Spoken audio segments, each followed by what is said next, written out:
Today, we're ranking the 10 legendary machines that refuse to die. Machines that were built with real steel by people who didn't care about infotainment screens or heated steering wheels.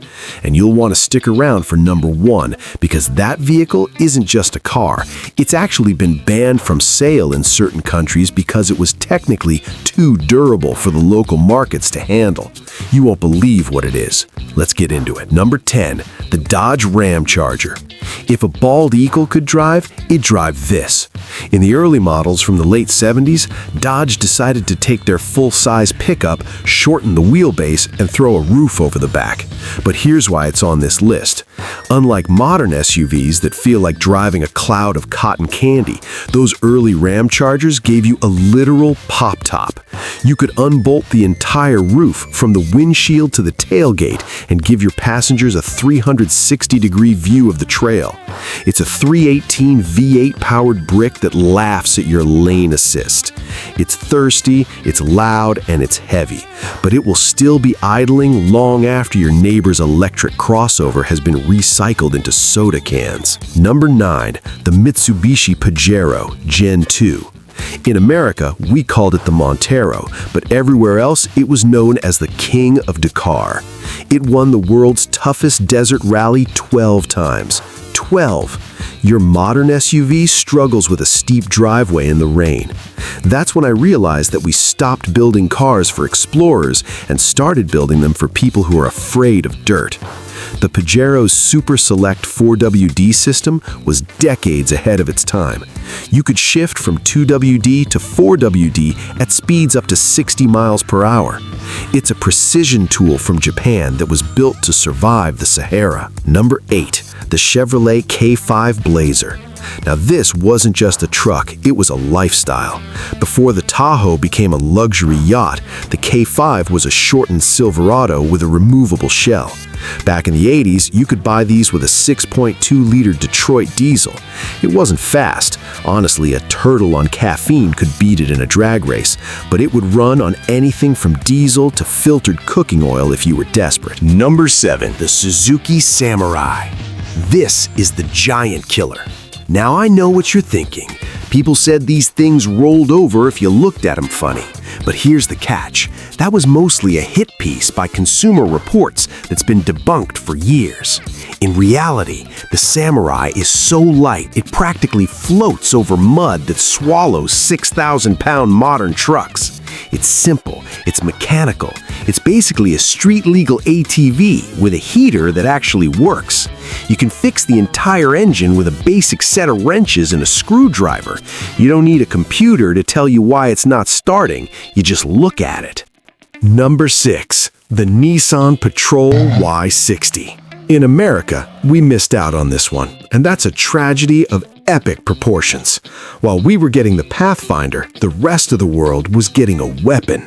In the Middle East, they don't just drive these, they build them into sand missiles. We're talking about TD42 diesel and TB42 petrol engines tuned to 2,000 horsepower just to climb vertical dunes for fun. Why? Because the engine block is made of what I call unobtainium. It's so over-engineered, it makes modern German precision look like a Lego set. The Y60 was a pioneer, introducing a coil spring suspension that was decades ahead of its time. It gave you the comfort of a luxury sedan on the road and the flex of a mountain goat off it. If you want to go to the middle of nowhere, and more importantly, actually come back, you take a Patrol. Number 5, the Jeep Cherokee XJ. If there's a cockroach of the automotive world, this is it. You can overheat it, starve it of oil, and jump it off a bridge, and that 4.0-liter AMC straight-six engine will still bark to life the next morning. It's a mechanical miracle. Now here's the catch. The body might literally rust away until you can see the pavement through the floorboards. The headliner will definitely sag like an old tent, and the door handles might stay in your hand. But that drivetrain, it will outlive your grandchildren. This was the first unibody SUV that actually worked, proving you didn't need a heavy truck frame to dominate the trail. It's light, it's narrow, and it's the ultimate if it ain't broke, don't fix it machine. Number 4. The Mercedes-Benz G-Wagon W460. Before it was a status symbol for Beverly Hills celebrities, the G-Wagon was a tractor in a tuxedo. We're talking about the W460 series. No quilted leather, no ambient lighting, and 0 touchscreens. Just 3 manual locking differentials and a build quality that feels like it was carved out of a single block of Siberian iron. When you close the door on a W460, it doesn't thud. It clacks with the mechanical finality of a bank vault door. Mercedes built these for the military first, and you can feel that no-nonsense DNA in every bolt. It's a vehicle designed to last 50 years of hard labor, not a 3-year lease cycle designed to be traded in for the next shiny gadget. Number 3. The Ford Excursion 7.3-liter Power Stroke. This is the king of the cul-de-sac, but specifically the one with the 7.3-liter Power Stroke built by International Harvester. This isn't just an SUV, it's a school bus with leather seats and a bad attitude. You simply cannot buy this much pure capability anymore. It has a fuel tank the size of a swimming pool and can tow 11,000 pounds while carrying 8 grown men in total comfort. It's so big, it practically has its own zip code. If you own a 7.3 Excursion, you don't just own a car, you own a piece of American heavy industry that will likely never depreciate. In a world of compact crossovers, this is a middle finger to the status quo. Number 2. The Land Rover Defender Classic. It's loud, it's uncomfortable, it leaks oil to mark its territory, and it has the aerodynamics of a garden shed. So why is it at number 2? Because it's soulful. It's a mechanical connection to the earth that modern cars have completely lost. You don't just drive a Defender, you collaborate with it. It's made of aluminum panels on a massive steel ladder frame, making it simple enough that a blacksmith in a remote village could fix it with a hammer and a prayer. It represents a time when Land Rover cared more about crossing the Serengeti and saving lives than crossing a shopping mall parking lot. It's the ultimate adventure machine.